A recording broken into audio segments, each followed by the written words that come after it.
শনিবার পরমহংস রামকৃষ্ণ দেবের 190তম জন্মদিবস। অন্যান্য জায়গার পাশাপাশি তমলুকের রামকৃষ্ণ মিশনে ধুমধাম করে পালন করা হলো দিনটি। বেশ কয়েকদিন ধরেই গোটা মন্দির ও মিশন চত্বর জুড়ে চলছিল সাজো সাজো রব। এই দিন সকালে প্রত্যেক বছরের ন্যায় প্রভাত ফেরির মাধ্যমে অনুষ্ঠানের শুভ সূচনা করা হয়।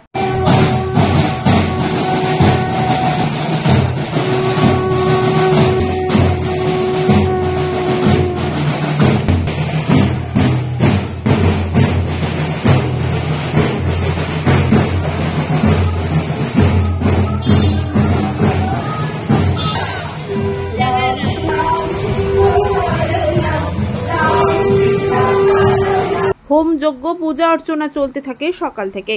এই দিন প্রায় কয়েক হাজার মানুষকে খিচুড়ি ভোগ খাওয়ানো হয়। প্রতি বছরের ন্যায় এবছরও ভিড় ছিল চোখে পড়ার মতো। এছাড়াও বেশ কয়েকদিন ধরেই থাকবে বিভিন্ন ধরনের সান্ধ্যকালীন অনুষ্ঠান, গীতিনাট্য, ভজন সহ ঠাকুরের নাম গান। ভগবান শ্রীরামকৃষ্ণের 190তম জন্মতিথি। আমাদের বেলুড়মঠ থেকে আরম্ভ করে তার যত শাখা সংস্থা রয়েছে, অন্যান্য প্রাইভেট আশ্রম রয়েছে, সব জায়গাতেই আজ ঠাকুর শ্রীরামকৃষ্ণের জন্মতিথি পালিত হচ্ছে। আমাদের এখানে ভোরবেলা মঙ্গল আরতি দিয়ে শুরু হয়েছে, তারপরে বেদপাঠ, ভজন হয়েছে, পুজো চলছে, শোভাযাত্রা হলো, শ্রীরামকৃষ্ণ জীবনী থেকে কিছু পাঠ হলো, তার জীবনে জন্ম বৃত্তান্ত পাঠ হলো। আর এরপরেই ভোগের ব্যবস্থা, ভোগ প্রসাদ পাওয়ার ব্যবস্থা রয়েছে। প্রায় 8,000-এর মতো ভক্তদের ব্যবস্থা রয়েছে, তারা এখানে বসে প্রসাদ পাবেন। তাও সন্ধ্যাবেলা যাত্রা রয়েছে।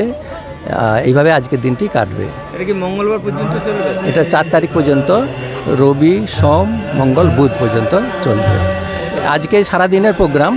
আর কাল থেকে 4 তারিখ পর্যন্ত সন্ধ্যাবেলা বক্তৃতা রয়েছে, ঠাকুরমা স্বামীজি সম্বন্ধে বক্তৃতা হবে এবং তারপরে অনুষ্ঠান হবে রামায়ণ গান বা কীর্তন এবং ভজন। এইভাবে থাকছে 3 দিন। ব্যুরো রিপোর্ট, খবর BCBS।